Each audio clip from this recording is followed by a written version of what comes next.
Okay, so we are recording, everyone, and I hope that I'm hoping that David will be able to connect. Maybe Andrew, if you have a chance that you could reach out to David directly, that would be great, and just share in the link. Okay. I would appreciate that. So, well, welcome everyone to our press briefing this morning. As an Irishman, if you had told me 6 months ago that I would be talking about the IRA, I think I would have had to look at you twice. But here we are. Things have moved incredibly fast to talk about the Inflation Reduction Act in the US and now Europe's response to that. As we know, the IRA, the Inflation Reduction Act, is a $369 billion subsidy package that the Biden administration got through in August of last year. And this has a whole truncheon of tax credits to encourage clean manufacturing in the United States. So there's been much debate about Europe's response to this, and obviously this is based on the concerns of investments and manufacturing relocating from Europe to the United States. Last week, the EU's Commission President Ursula von der Leyen outlined the Commission's approach to this, and this will be in a Green Deal industrial plan. Well, we've a stellar panel today, so to get through quite a heavy set of topics. Hopefully joining us will be David Kleiman, visiting fellow from Bruegel, Celine Domac, Director of EU Public Affairs at Volvo, Domian van Genechten, Senior Policy Advisor at E3G, Judith Kirton-Darling, Deputy General Secretary of industriAll, and Susanna Karp, Deputy Executive Director at Clean Tech for Europe. So lots to talk about. Many questions unanswered, and I think there's lots that we can look at. Many see the IRA as a threat, but also many see it as an opportunity for EU's green growth industrial strategy to really actually kick off in earnest. So we are here to look at everything, the response that Europe can come up with. Obviously, there has been concerns that any response that the Europe comes up with against international competition ends up forming a wedge and creating its own internal competition through the issue of state aid rules. So I just wanted to pass the floor first over to David, if he's here. If not, David. Sorry, David. Great to see you. I would like to pass the floor over to you, and you're going to give us a little bit more background. I've said to our speakers to limit their time so that we can have time for a Q&A at the end. So, David, you have the floor. Thank you so much, Andrew. Minor issues with logging in, but I made it eventually. Thanks so much, and thanks so much to you and to everyone who organized this briefing kindly for us, and the stellar panel. Thanks to the European Climate Foundation, which really gives me the opportunity to give a bit of a sneak preview on some of the most recent work that we've done at Bruegel on the Inflation Reduction Act. And in recent weeks, a team of Bruegel fellows has been working rather around the clock to produce a credible comparison of the IRA to already existing EU industrial green policies. What is the impact on the EU and other countries that it might have, and how the EU should react. And one of the great challenges, to just say that out front, of this research also exposes one of the big issues of the green industrial policy in comparison to the IRA, and that is the fragmentation of the EU green industrial policy through state aid and various programs, lack of transparency of actual support to specific sectors and economic activities, and a lack of marketing for investors in particular. Overall, and this is not new, Europe seems to have a public relations problem and a bureaucracy problem. Because if we look at what has inflicted shock, awe, and fear of deindustrialization in Europe, are tax incentives that broadly divide into the following categories. That is 21 billion of electric vehicle tax credit over 10 years, subject to local content requirements and local assembly requirements, and 37 billion in support of clean tech manufacturing, again, over 10 years. So that by itself doesn't perhaps seem to be an unsurmountable problem for the European side, but the vast majority of the expected spending is going to support clean electricity production through the various measures, in total 208 billion or 61% of the total, only some of which is subject to a local content bonus of 3%.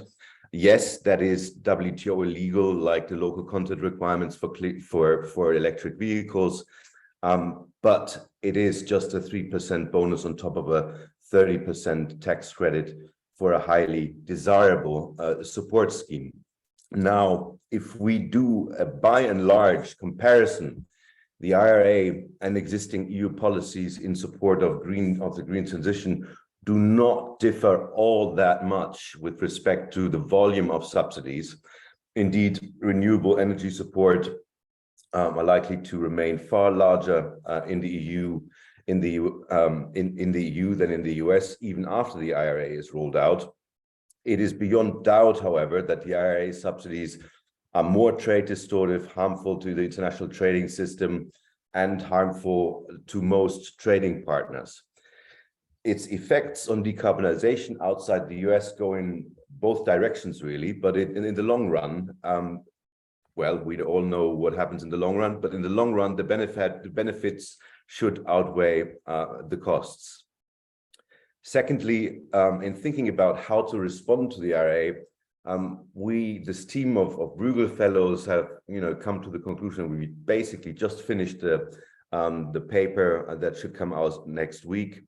We believe that the EU should pursue broader aims than just protecting its competitiveness vis-a-vis the US, including its competitiveness in general, well-functioning single market, expeditious decarbonization that does not suffer from regulatory restrictions, for instance, in regard of sourcing, and broad foreign policy and development policy objectives. These objectives argue against several policy responses that have recently been debated in the EU. In particular, the EU should not impose local content requirements of its own. It should not loosen state aid rules. It should not mimic the IRA's approach for manufacturing subsidies. And the latter in particular, in our view, would be a waste of public money, as it would subsidize production that is not in the EU's, that is most likely not in the EU's comparative advantage, is unlikely to become so even with very large subsidies, and would run the risk of triggering retaliatory measures in other countries. And just to wrap up, third, the EU has several options to respond to the IRA and raise its competitiveness while accelerating decarbonization, we believe. And these include green procurement rules, faster renewables rollouts to lower electricity prices, a trade policy response that both seeks WTO remedies against IRA subsidies and reform of international the international subsidies regime, and the European fund that supports early stage development and deployment of green technology in the EU and makes the EU more resilient to trade disruptions. While some of those subsidies will probably also be controversial, they are less likely to be as trade distortive as the IRA subsidies are, which are very heavy on the local content regulatory front and on the production subsidy front, and the EU subsidies would likely also not require new borrowing. But that's just really a sneak preview of a paper that is coming out next week. So I'll stop here. Thanks, David. Yeah, sounds like there's going to be a lot in that paper for us to dig into. Very interesting stuff on the local content requirements. I think this is what's getting a lot of traction, and there's a lot of concern. And obviously that concern is within the automotive sector, which is our segue onto our next panel speaker, Céline Dommec from Volvo, EU Public Affairs for EU. Céline, if you would like to, you have the floor. Sure. Good morning, everybody. Thanks for the invitation. Well, from our perspective, the US IRA actually was rather welcome in the sense that there is a need to invest in clean technologies in the US, like in Europe, like elsewhere. So we saw that rather as a positive development that it should happen. We do have worries, of course, about the local content. That's not the kind of approach that we support. We are global companies in the auto sector, and we have global supply chains. And we do not believe it is realistic to think that we could have everything in each region. Of course, the last 3 years with the pandemic and various disruptions in the supply chains have shown their fragility on the global stage. And there has been a move towards greater regionalization, but still, we are still very much global businesses, and that should remain the rule. So this being said, we think the EU has room to improve on resilience and on reducing dependencies. And it had started before the US IRA, and with the US IRA, clearly it has accelerated. The Green Deal industrial plan for us goes in the right direction. I mean, it's just a communication, so we will have to see what comes concretely out of it. But at least in terms of the pillars, at least 3 of them for us are quite interesting. The Net Zero Industry Act, coming also with the Critical Raw Material Act. We have great hope in this because we do see a need to invest in Europe, as the previous speaker mentioned as well, renewable energy. That should really be a priority. More refining, recycling capacities in Europe for raw materials. That should also be a priority where maybe funds are needed to support that, because at the moment it's lacking. The pillar on skills could be more developed, definitely, because for us, at least, we see it in our sector, access to the right talents is really a struggle. So more need to be done and can be done at EU level to facilitate this. And trade, of course, keep on the dialogue with the US. But as David also mentioned, it's not just the US, it's the rest of the world as well. And the Commission should continue this openness approach to negotiate free trade agreements with the partners we need for access to the materials we need, but also to keep reforming the WTO for it to work better. All these kind of things are necessary, and it's there. So that we fully support. In terms of subsidies, yes, we come from a country, Sweden, which is typically not the strongest on subsidies, and we do see a risk in a subsidy race. It might not be necessary. Again, as David mentioned, there is already a lot of money available in the EU on the table. So maybe the priority should be in streamlining access to it, making it more easy for companies, for startups to understand where the support can be. And we also do see a risk if some countries push more than others. The single market remain, I think, the strongest argument for the EU in terms of competitiveness. So this should be preserved. And again, EU approach is preferred from our point of view to a pure national approach. So that would be my initial points. I think very much in line with what David has said. And I'm happy to answer questions or go in a bit more detail later on. Thanks so much, Celine. Yeah, really interesting. There has certainly been that that debate between what they call the frugal countries and those that are a little bit more enthusiastic to spend. But certainly there's been quite a lot of debate on how this the financing will be developed. But at large, this is we are talking about climate action in one way or another. While this has certainly rested within an industrial strategy discussion, so I'd like to pass the floor over to Domine from E3G to give us a little bit of their take on this. Domine, you have the floor. Thanks, Andrew, and thanks to ECF for organizing today's media briefing and for inviting us. I mean, you know, as as working for a climate organization, obviously, I think we also positively welcomed the IRA. I think it can't be underestimated how fundamentally important it is that the US is finally serious about climate action. Yes, we are also worried about some of the aspects in relation to trade rules and trade rule violations. Yes, we're worried about certain impacts on third countries, especially developing countries, etc. But all in all, it is a hugely positive development, and it also, you know, has sort of developed a useful competitiveness dynamic or competitivity dynamic, competition dynamic that can bring about increased climate emission across the world, and in that way, we also look at the European or at the Green Deal Industrial Plan as an opportunity, right? This is an opportunity to fill some of the gaps of the original European Green Deal related to industry and investments specifically.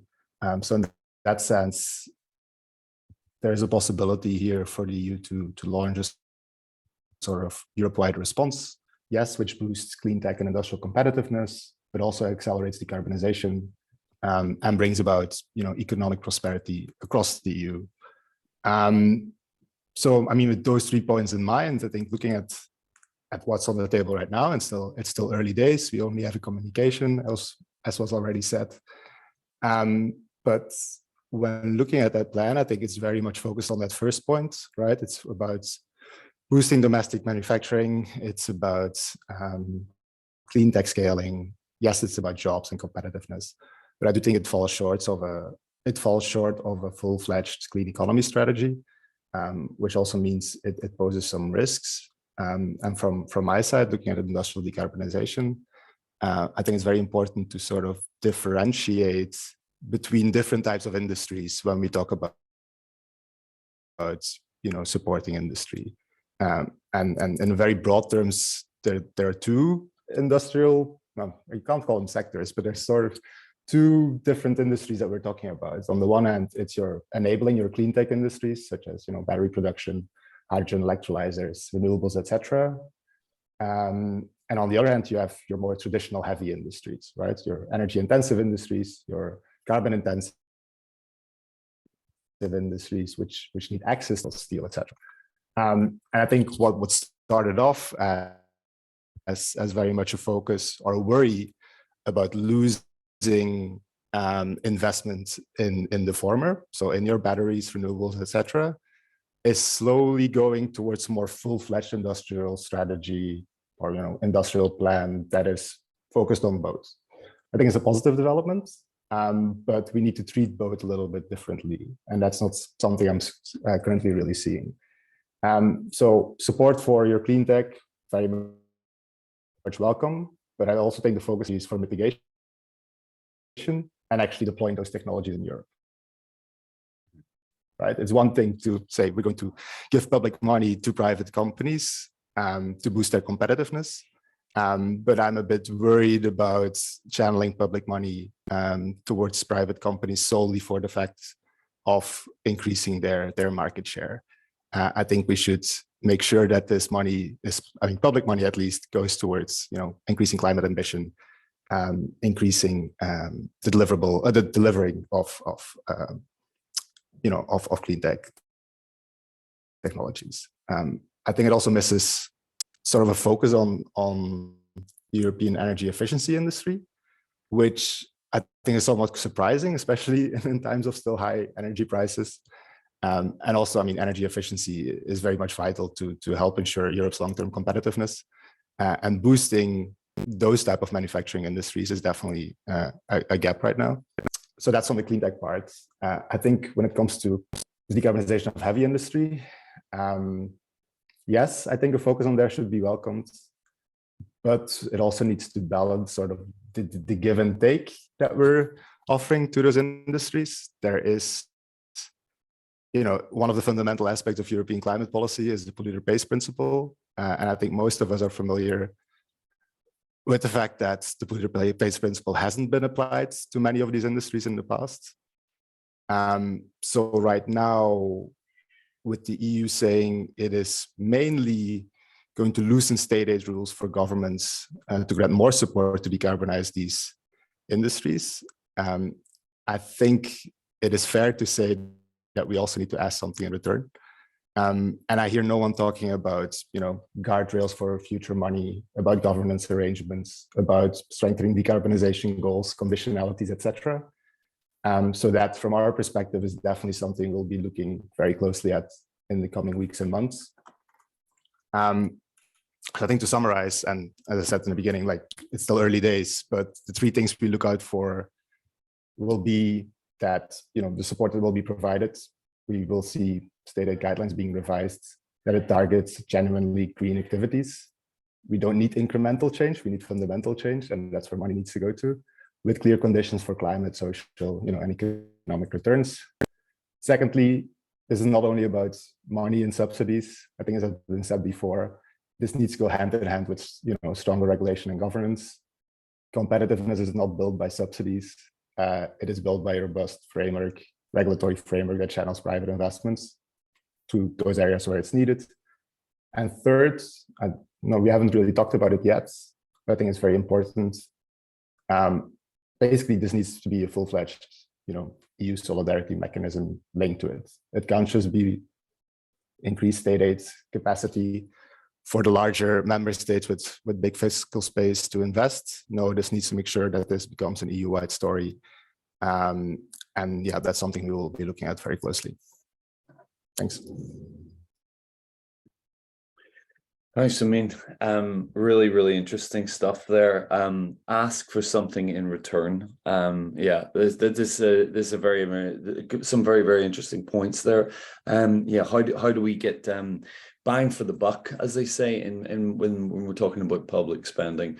Obviously, that we've looked at a couple of these pillars that some of the speakers have been talking about.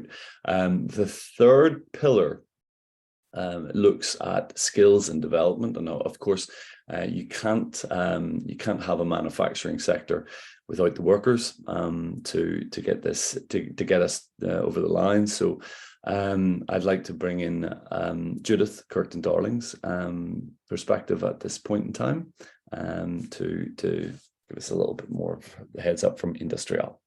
Judith. Thanks very much, Andrew, and thanks very much for the invitation to be part of this morning. Actually, there's a nice segue. I think I'm going to pick up where Dominion stopped and keep running with some of those ideas, because for us, from the trade union movement, we have been calling for a stronger European industrial strategy for a very long time. And when the Green Deal was presented, we argued at that point that it was lacking an accompanying industrial strategy. So the first thing to say is that we're glad that industrial policy is on the agenda at European level. The current context makes it absolutely critical. We're in an existential situation for many of the industries that we represent. 25 million workers in European manufacturing who are impacted by the Green Deal, and 8 million of those in energy intensive industries who've been extremely hard hit by in the energy crisis. We still have thousands of workers off work in short time working rotas because of the price of energy. So we need an industrial strategy, which is a comprehensive strategy. It's a shame that we needed to be inspired by the US, but sometimes good ideas come across the Atlantic. And so if it's in response to, and I agree with you, Andrew, I can't get my head around talking about the IRA all of the time. So we've started calling it the IR Act, so that we're not shouting for the IRA in the streets of Brussels. But if we have to be inspired by that, then let's learn. In some ways, Europe put the Green Deal on the table. The US has upped the offer with the IR Act. And now what we need is for Europe to up its game as well. And the clear gap for us where the proposals from the Commission have missed the mark is that they haven't recognised actually where the innovation is in the IR Act. And what Biden has put on the table is far more than a tap of free subsidies to industries. There are tight conditionalities on these subsidies linked to good jobs, to ensuring and addressing future skills needs. So you think about the conditionalities linked to prevailing wages and to collective agreements, conditionalities linked to apprenticeships, that to get these subsidies by the end of this year, 15% of the work would have to be undertaken by apprentices. We in Europe have enormous skill shortages. Why aren't we taking that element of inspiration from what's coming across the water, and not just the idea that we create blank checks for industry? So, and there's the social conditionalities that Dominion started to talk about, but in the IR Act, there are also tax justice conditionalities in terms of avoiding that there is a pass through of these tax credits straight to share buyback options or straight into dividends. In Europe, none of that is on the table. And that means that effectively what the Commission are putting forward is a blank check for industry.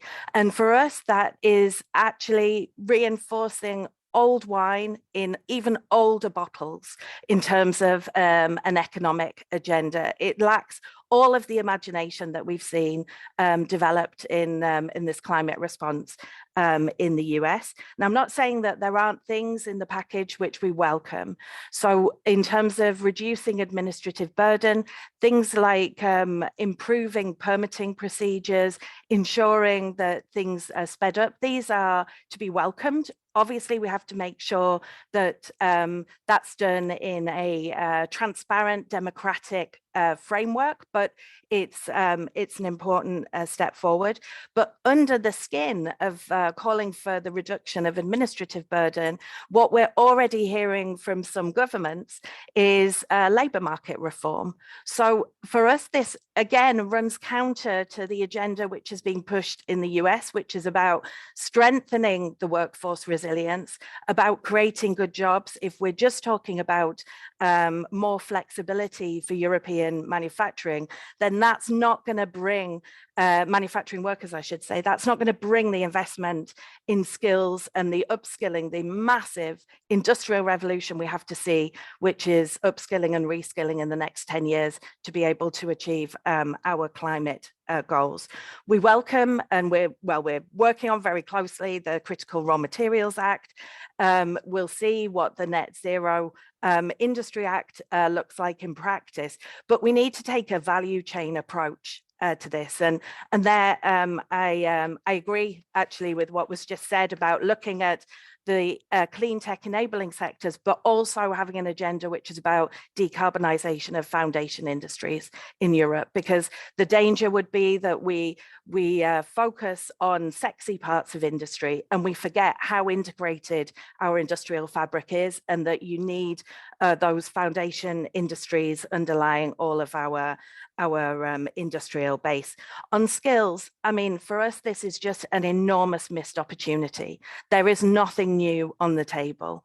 And when you think about the scale of the skills shortages that we already face in European industry, and then you think about the scale of upskilling and reskilling that we need in the next 10 years. So there's a study from Boston Consulting that ECF financed a couple of years ago, looking at the automotive sector. 2.4 million workers need to be upskilled in the next 10 years. The needs of the battery sector, 800,000 workers coming into the European battery sector. You look at what's going on in renewables. We're part of enormous, a whole plethora of pacts for skills across Europe. But this is all voluntary initiatives. It's not a concerted agenda around skills. And fundamentally, if there aren't some basic rights included in this, the right for workers to have a transition pathway, the right for workers to a set period of hours of training every year, then we're not going to reach the needs in terms of reskilling and upskilling.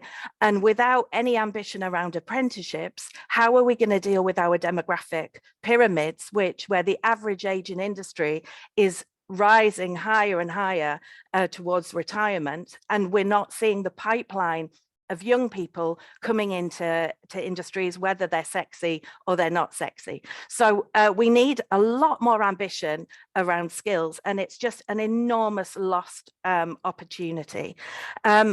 The last point, and then I'll stop ranting at you, but the last point is the point which for us is the biggest risk.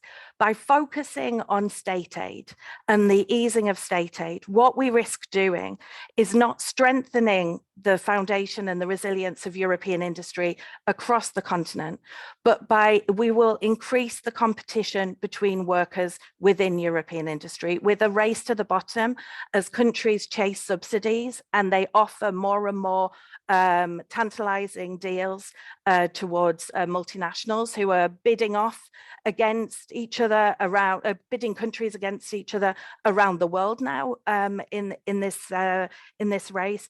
That's why these conditionalities are so important in Europe. Otherwise, this will lead to a fundamental fragmentation and weakening of European industry, the exact opposite of all the rhetoric that we've heard coming out of the Berlin Wall and coming out of some European governments. So those social conditionalities are not a wish list from the loony left in Europe. These are core needs of European industry if we're to ensure a resilient and a clean industry alongside the Green Deal objectives. Thanks very much. Thanks a million, Judith. Really interesting stuff. I think we've heard quite a bit on state aid, and I think there seems to be a growing support for. Certainly, I'm hearing quite a bit the concerns of the risk that this poses to fracturing the EU, and it's certainly interesting to see it from that social impact on it. Our last but not least speaker, Susanna from Clean Tech for Europe. Susanna, you're going to give us a little bit more information from your side. Is it a race to the bottom? Is it a race to the top? Is it old wine in new bottles, old bottles? It's over to you. Good morning, everyone, and thank you very much for the invitation to join you today. Perhaps I should start with just a very brief introduction about Clean Tech for Europe, and I should say that we are a network of 22 European venture capital investors with portfolios that cover more than 500 companies in the climate and energy space. We have also launched a coalition of 12 of the most successful European innovator scale-ups who are keen and eager to share their lessons learned in Europe, but also the bottlenecks that they're still facing. And so please take my commentary and my response to be coming from this perspective, from the fact that we are constantly in touch with the innovators trying to actually push clean tech innovation inside the European Union. So to answer your question, Andrew, for us, the Inflation Reduction Act, when it was announced in the summer and passed, it was good news. For us, the global clean tech race is really core to the successful implementation of the Paris Agreement. And it was always going to be how we were going to reach the ambitious goals set there. And that is why there is a specific article in the agreement that talks about accelerating, encouraging, and enabling innovation to unfold for a sustainable and long-term effect. And so in many ways, IRA is such a package. Furthermore, it is a strategy. So IRA is a clean tech strategy because it sets out priorities, gives dedicated attention to dedicated sectors, announces clear targets, and explains ways in which synergies will be harnessed. And so what we have seen on the 1st of February coming out from the European Commission through its Green Deal Industrial Plan, to which I will refer to as GDIP, it came forward as a response to IRA. It was a response that was sorely needed because while the EU is an innovation powerhouse, it very much struggles to scale up and industrialize the technologies that it develops and get them to commercialize in the European Union. Now, of course, IRA has actually presented a very attractive offer to the innovators. And I can confirm that there is more than just a risk of clean tech leakage at the moment. There are innovators already building into their plans for this year to actually go to the United States and take advantage of the opportunities there. Now, this isn't about fully relocating outside of Europe. This is about also opening up in the United States. However, this is, from the EU perspective, still a loss of focus on clean tech innovation for the next 4 to 5 years in the European Union. And so, since we know that the next 4 to 5 years are absolutely critical to maintaining competitiveness leadership in these sectors, we think that the European Union should therefore present an equally compelling and equally attractive clean tech strategy for its innovators. And so indeed, the GDIP is a great start. It's a collection of very many good ideas. It shows the determination of the EU to become the industrial leader of the next decades. And it contains good proposals like fixed premiums and faster permitting and certification. All of these are really good for clean tech competitiveness, but unfortunately, they don't actually amount up to being a clean tech strategy. So what is needed for that? And I should say, I will be looking at my freshly printed EU clean tech strategy that we produced and wrapped up this morning at 8 a.m. So it will be made public today, and we're very happy to share it with all of you on the line. We also have a mapping of the two packages on top of each other. But what is missing is, of course, clear sectoral targets. We need to give visibility and predictability to the innovators to know exactly what they're expecting from the European Union in the next 4 to 5 or even 10 years, right? So if I'm an electrolyzer producer, I should know exactly what's available for me inside the European Union. And this is what GDIP doesn't actually give. It also doesn't send a strong enough market signal of all the available funding and the guaranteed demand. And so this is what's actually needed to avoid clean tech leakage, right?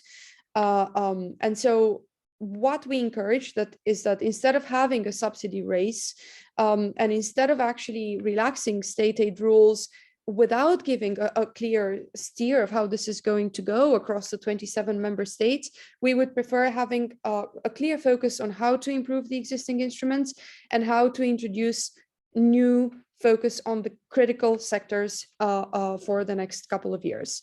And we want a vision for the whole EU and not 27 different responses.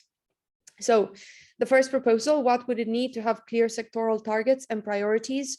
Well, it could actually identify based on a value chain approach. The EU could identify on a value chain approach, which we share with previous speakers. Several of today's speakers have referred to this, but certain sectors could be identified. For example, if you take solar, wind, and heat pumps, they are the most mature, ready to deploy. They need a certain set of instruments. However, innovative renewables such as ocean energy, advanced geothermal, floating offshore, those require a different kind of support instruments and risk taking and so on and so forth. Then you've got renewable hydrogen for industrial decarbonization that requires its own guarantees. And we've had some announcements in Repower EU, but we haven't seen them actually materialize in legislation. And then batteries, electric vehicles, charging infrastructure should be treated as one with a value chain approach. And I could go on, for example, grid improvements and long duration energy storage. These are what's needed to support the future electricity system. And we see these categories in IRA. So that's why I'm referring to them as needing to be referenced in GDIP. And obviously green steel and low carbon construction materials are critical. And the offer in the US is actually pushing the innovators to move to move already in 2023 to take advantage of those offers. The second proposal is focusing on financing and the demand to create the strong market signals. Here, the first thing would be to turn the EU Innovation Fund into a proper scale-up engine. Secondly, it would be to indeed expand on the fixed premiums proposal.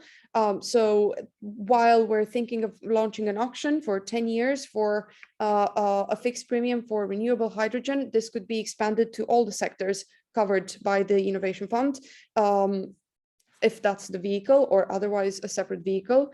The EIB could be encouraged to develop scale-up instruments as well. There could be a discussion with the EIF to mobilize institutional capital in this direction.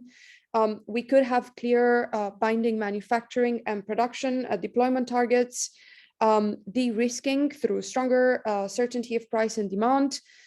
This could be using structures like the hydrogen bank, but used to apply to other innovative technologies.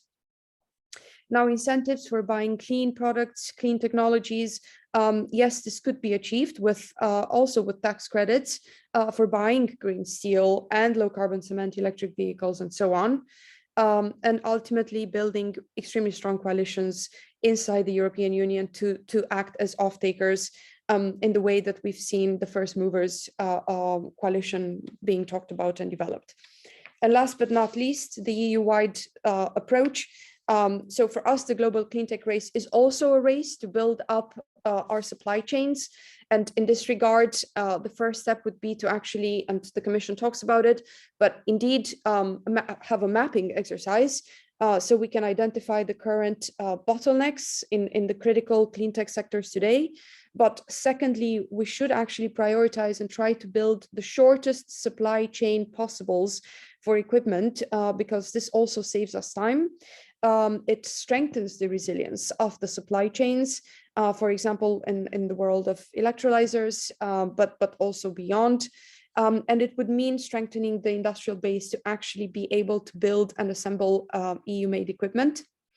And last but not least, we'd like to see the creation of a European critical materials recovery plan. And we haven't seen the emphasis on recovery in GDIP. And so we believe this is critical. And indeed, we have a couple of proposals for skills as well, but I'm happy to also open up to questions. And on skills, just the overarching theme is that we'd like to see academia and cleantech innovators develop immersive, sort of intense experiences, because we also need to move in a stage where the required skills are developed quite fast. So we can't wait for university long cycles, but rather have a chance to offer constant immersive programs for new skills to be acquired as we go along. Thank you very much. Thanks, Luciana. That's been really great. I think we've gone through, we've about 15 minutes left for Q&A. So I would like to ask anyone who's on the call, who would like to join, you can raise your hand, ask a question. If you can just state your name and your news outlet. I think we have the first question with a hand up is John, John Anger. Hi. Yeah, thank you very much for this. It's John Anger from Bloomberg News. So I don't know if you would have had time to see it this morning, but there was some news out of Denmark that Danish authorities are halting the processing of new applications for offshore wind farms due to concerns over EU state aid rules. And now, obviously, this is exactly the kind of thing that the EU wants to do without. So I'm just wondering, I mean, I'm not sure anyone will be able to comment to that specific example, given the news has just come out. But generally, I mean, the EU has done some stuff on permitting last year with regard to emergency rules to quicken the procedures. But what more can the EU do on permitting, and especially with regard to the state aid side, given concerns that you've all mentioned about unleveling the playing field? Thanks. So who would like to jump in and take that first? There's no limitations on who would like to comment on that.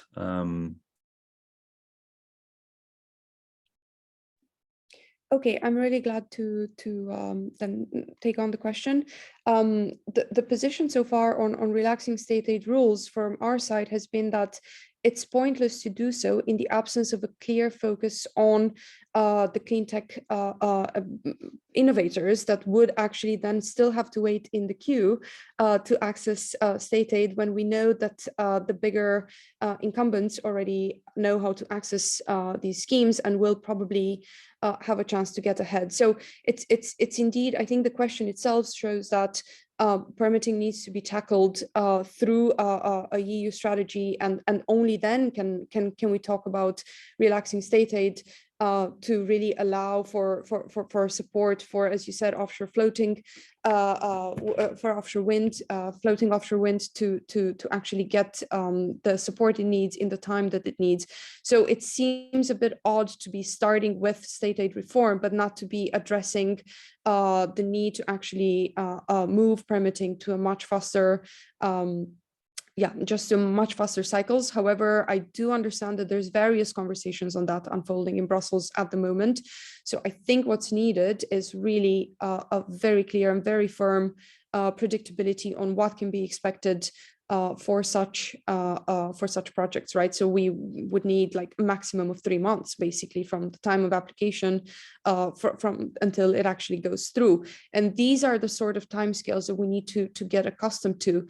There were a couple of agreements last year on permitting, which talked about 1 month permitting on specific renewable sectors. But I think even for the more innovative ones, we need to look at extremely fast cycles because we don't have the time to wait.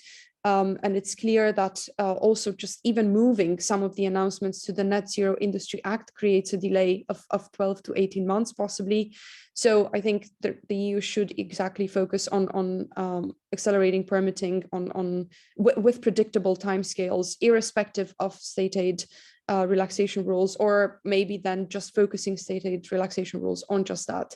So a way to really just sharpen the focus of our various measures would be, in our view, what would help such a situation. Maybe Andrew, just to add to that, I think this is exactly the consequence of putting old wine in old bottles. By wanting to show that they're doing something and giving it a glossy title, a lot of initiatives which were already on the table have been pulled in and pulled into this package. And permitting is a good one, where there has been a really extensive process already being developed in Brussels, certainly in the Brussels bubble, about how to speed up permitting. By then trying to package it all into a response to the IRA, it complicates the situation further. The same is true in terms of the energy market. I mean, we have the energy market reform going on in parallel. It's now pulled into this frame as well. So we need to be clear what's PR and what is just repackaging so we look like we're doing something, and what's actually substantially new in the process. And on permitting, we have a long-standing concern also shared with our social partner in the electricity sector, Eurelectric, about the need for really rapidly speeding up permitting, particularly for renewables projects across Europe. So the idea that renewables projects are being caught up and stalled as a result of the uncertainty is another example of what I was saying earlier about things running complete counter to the intended objectives of the proposals. Thanks, Judith. David, you want to jump in?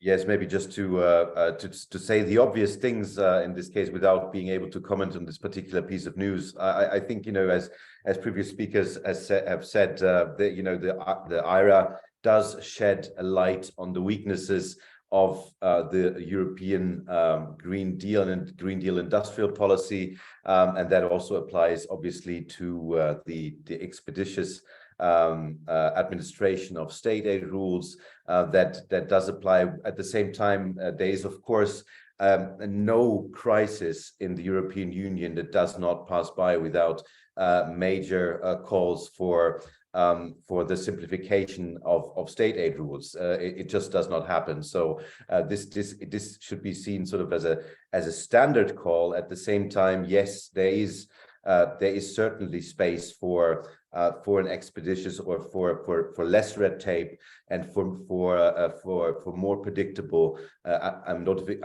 application, notification, and approval procedures. But at the same time, we've looked at some of the IPCEIs, at the important projects of common European interest. These are very sizable, large projects that are, you know, reasonably so. There's sort of administrative democratic accountability and due process where there's simply not necessarily a good reason to expedite these procedures and processes beyond what is already being done. So just to we do not want to throw the baby out with the bathwater in simply getting rid of procedures that have a good cause and good reason. Thanks, David. Unless anyone else wants to jump in, feel free to raise your hand. I got a thumbs up from John. Yeah, if there's any questions, feel free to jump in. I mean, while we're waiting, I guess I could float a question. I mean, we're hearing a lot about this the imbalance that the state aid, relaxing of state aid rules could create within Europe. But there's also this idea that a sovereignty fund that the Commission looked to be releasing in the summer would help to balance this, balance the funding gaps in some, if there is, if certain countries with deeper pockets can support their industries. Do we see that funds like sovereignty fund or even the repackaging of these existing pots of money, will this actually help to deliver what we're looking for in the as a response to the IRA? I'll ask Celine, possibly. Just putting people on the spot until sure. Well, I guess it depends how it's done, really. If it simplifies, I guess it's complicated for us to answer. I'm not sure. We have tried to get, I mean, we are part of Horizon 2020 project, these kind of things, but I'm not a specialist of trying to get EU money, so it's hard for me to answer. I assume that one of the problems today is that you have a lot of rules to get access. You need to find these programs. In some member states, they are really good at guiding you. In some others, they don't have that. So you're a bit on your own. You can't always go for consultant to try to support you. And if a fund can be made in such a way that you have everything in one place with people who can guide you, support you, sometimes you need a typical thing in Europe, which makes sense, but makes things more complicated, that you need normally partners in different countries. We are a big territory with a lot of different language and so on. If you get a fund where suddenly you have support for all this, for finding partners, I assume it could help. So it depends how they will do it. That would be the best answer I can give based on my limited experience in this area. Thanks. I see a hand. Susanna wants to jump in. Feel free. Yes, thanks. So with regards to the sovereignty fund, this was actually something that we identified would be needed back in the autumn of last year, because indeed we need to scale up the funding available for innovation and deep technology transformation in the EU. Equally so, I agree with what was said earlier by Celine, that the funding has to become more easily accessible. So it really has to move with speed, scale, and simplicity. So it's all very welcome. However, we do see that there seems to be an issue about going in circles in the European Union, whereby just in December, there was an agreement that part of the Innovation Fund will go to Repower EU. And now we're seeing on February 1st that we're being told, well, Repower EU will be used now for innovation. And there seems to just be a bit of a, that's not very straightforward. And indeed, the funds are incredibly difficult to access. And many innovators have literally said to us, we just don't have enough staff in our team to prepare these lengthy applications. We can't afford to access EU funding for this reason. So this is really worrying. And so, there has to be some sort of a big European sovereignty fund, but it has to be easily accessible for innovators. And they tend to be on the smaller and medium-sized kind of scale. And it just has to be that the funds available to stop going in circles, and that, we've got an innovation fund, let it be used for innovation. You've got Repower EU, then let's see how that can repower with clean technologies. We've got the recovery and resilience facility money that's still unspent because of various factors in the economy, including a faster recovery. Well, let's see how we can use that to advance our competitiveness. But it is a bit confusing to now take money from the Innovation Fund, put it in Repower EU, a month later say we're doing it back to innovation, and it's just not predictable and not easy to follow. So I'll leave it at that. Thanks. Judith, you've got your hand up. Yeah, well, I pretty much agree with everything that Susanna just said, but I think the merit of having a big emphasis on Europe-wide funding is to deal with the danger of increased regional inequalities within Europe, and therefore there also need to be criteria within those funds to ensure the kind of regional cohesion, social cohesion. And again, in the IR Act in the US, we see some of that hard baked into the IR Act, where you have specific measures, specific increased tax credits for regions which are former coal regions or regions which have experienced industrial decline. And so I think there's a way of tying up some of the of simplifying some of the existing pots of money in a more coherent way, so that they dovetail each other, and we can and to try and have a more kind of consistent plan. I mean, to give you a small anecdote, we work a lot on just transition. We see just transition cut into slices across 5 or 6 different funds across different parts of the Commission, who often don't speak to each other, even though they have the same objectives. There's a level of more coherence in the plan which is needed. Maybe it's easier in a federal country like the US with a centralized country, but But I think that a little bit more policy coherence alongside the funding would actually also go towards what Susanna was saying.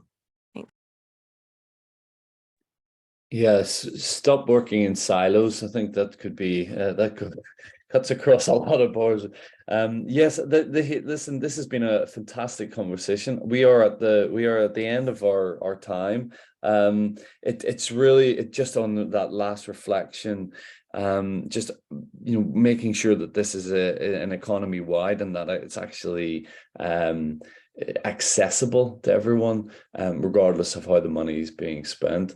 I would open the floor if anyone has any final thoughts. I've got one final question. Robert's jumping in. If everyone's got time, please, Robert, I'd like to give you the floor. Okay, thanks. Yeah, here I am. Yeah, it's a question about the money that's available, essentially. I mean, you've just touched upon it. We had it in the US. I'm not entirely clear on the details, but they had a $1.9 trillion COVID recovery package. We had a $672 billion, with half of which was loans, and which is now being repurposed to try and fund the European counter to the Inflation Reduction Act. They have $370 billion on the table just to fund the clean tech part of the Inflation Reduction Act, which actually covers a lot more than just clean tech. And Germany's already signaled that it's not really interested in pooling debt again in Europe.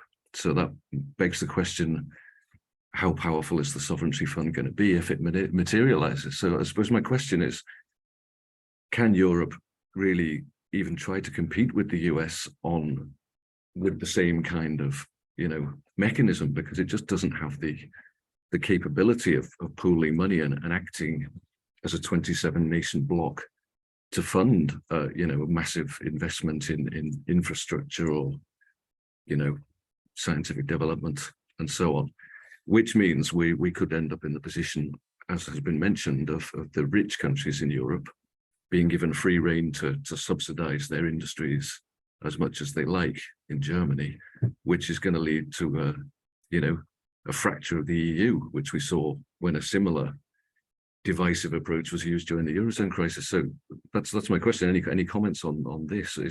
Should the EU be looking for a different way of doing things if it's going to prove impossible to raise that kind of money at the European level? Thank you. Anyone like to come back on that? David or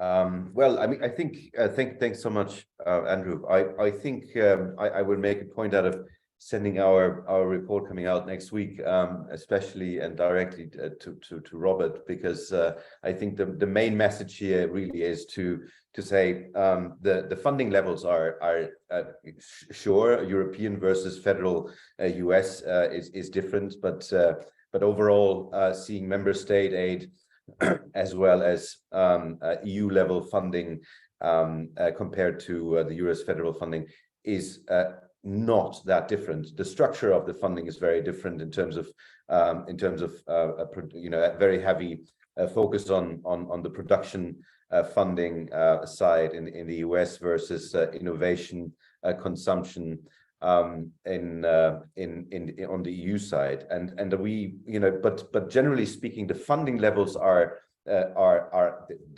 funding is available, and there is old money that has not been used that a lot of government officials are now thinking about how to repurpose.